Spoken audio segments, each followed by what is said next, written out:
Hi guys, so welcome back. The England squad is out. We're going to have a look at it, pick a match day 23, comment on my team, and I invite you guys to pick your own teams and comment below. It's good fun. So the big news, two big stories really. Dylan Hartley isn't available for selection because of his knee.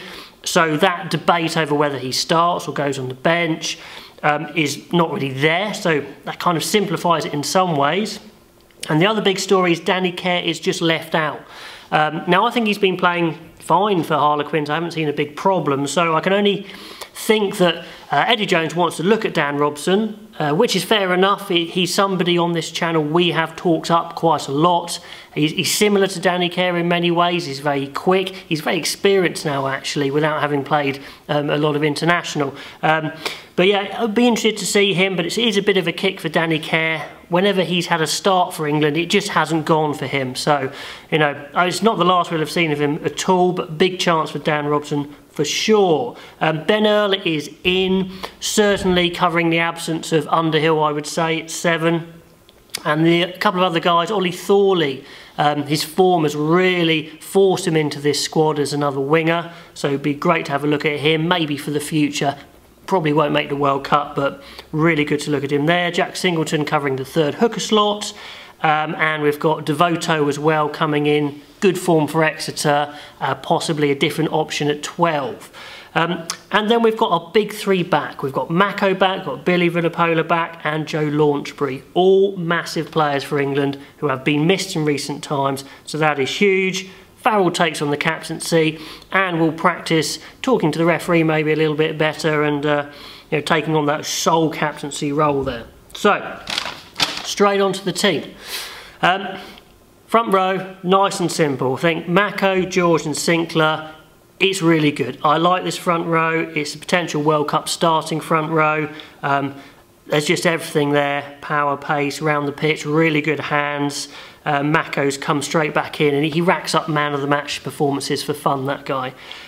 In the second row, a little tough, I've left Laws out of the starting team just because I think Launchbury is a key for England. He's another big ball carrier, gets over the line, not particularly flash, but he does have good hands as well.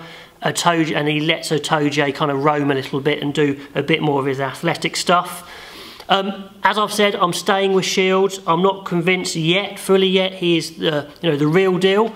But let's give him a run in this Six Nations and really find out if he is the six for England for the World Cup. A bit tough on Wilson, but I do think Shields has a bit more athleticism, a bit more in the line out to offer. And I am keeping Wilson on the bench. You'll see that in a minute. So Otoje and Launchbury. So then Shields, Tom Curry at 7. He's in good form.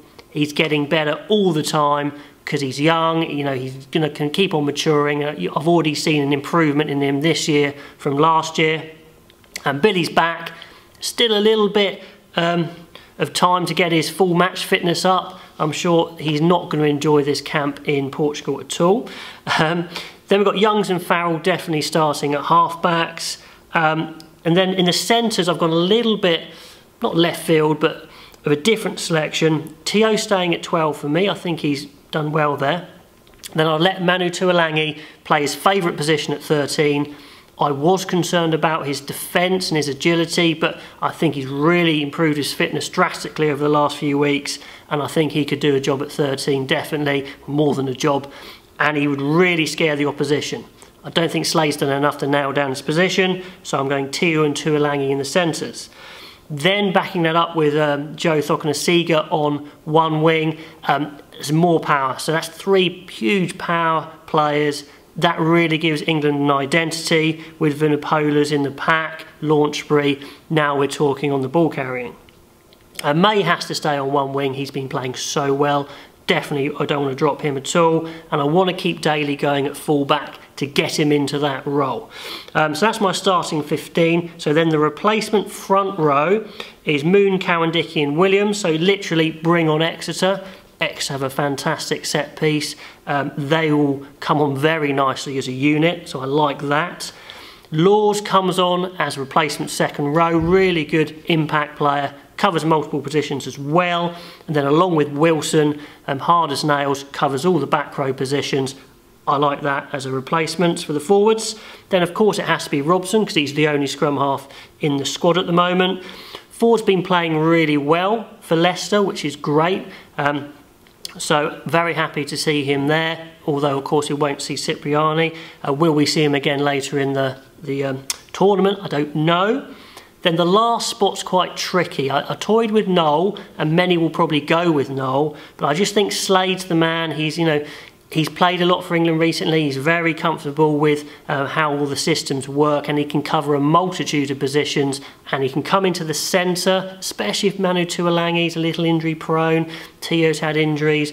Gives you that extra cover in the centre as well. So that's my 23. Please comment on what you think of it. Put your own 23s down and enjoy. Until next time, I will see you then.